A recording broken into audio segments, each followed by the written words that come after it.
top of college. And I really can't believe that I actually have this microphone because I have rather strict instructions not to be crude, which, for those of you who know me, is nearly impossible to achieve. But I'm going to try. Anyway, when Andy first asked me to be the best man, I was wildly excited. I had been passed up a number of times by some of my other friends, and so I did a huge fist pump, right? And then I started to think, I may not be the most qualified person to address this august body, but I'm going to try. I thought what I'd do is tell a short story that I think illustrates a theme of my friendship with Andy. But I want to lay that theme out just so that everybody's aware of what point I'm trying to make. And that is that my friendship with Andy is all about surprises. I guess I want to tell the story of how we met, which sounds a little bit weird, but bear with me. Andy and I were both students at the same community college, and we were in Psych 1010, and we had a pretty colorful teacher who liked to engage students, and that's not really relevant. I guess the point is that I saw Andy and thought that he was a big nerd. And he was partnered with a girl that I thought was kind of cute at the time. So I was like, hey, if this guy, doesn't, work well on his research paper, you can always come and join our group over here. And then the first exam came around, and I was sitting there and got like an 87 on my first test. This punk pulls like a 98, and I totally ate crow. That was my first surprise, and they've been coming really ever since. Probably some of the most notable are kind of important race, or rather a race that he and I had across the lobby of our community college in a kind of weird way. Andy bested me in courage that was required for a kind of illegal climb that we committed a little bit later. Let's not go into that. Probably, though, the most important surprise is sitting to his right? I can't believe, now this is going to sound really bad, but I can't believe that Brooke is with Andy. This is totally a surprise. Andy is a great guy. Brooke is entirely classier, I think. And so I don't know how you have pulled it off, but it's incredibly impressive.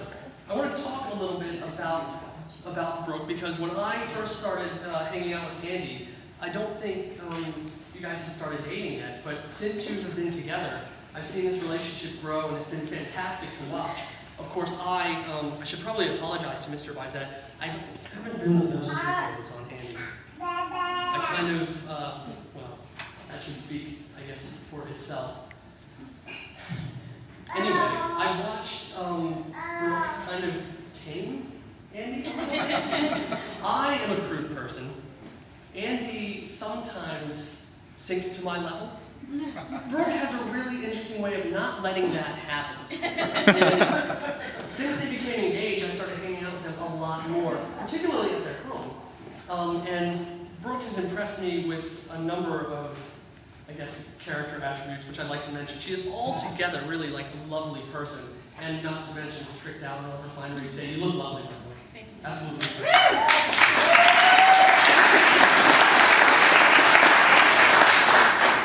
Flattery won't work, she's taken. Okay. Anyhow, one of the things that's really impressed me about Brooke is that she's really, really accepting, particularly of me. And I mentioned that I'm a kind of crude, crass individual. She lets me speak my mind, which is often kind of dangerous. She lets me put my feet up on the end table when I come to visit her and Andy. She also tolerates my weird animosity for Andy's pet lizard, Darwin. I hate this animal with a passion, and she treats it so well, I don't know how you do it, because it looks like it's, from the pit. Anyway, I certainly know that you make me behave in a better way when I'm hanging out with Andy and you're around. I can only imagine that you make Andy a better person, and I've sort of seen that over the last couple of years. I mean, I don't know, we're always having fun, right? I can't think of a time that we've all been together where we haven't had a blast. And I think the chemistry between you two, the connection that you have is really profound. And I really enjoy spending time with you. I am looking forward to spending more time. Perhaps you can exert a civilizing influence on me in the future. I'll keep you updated. I'll try.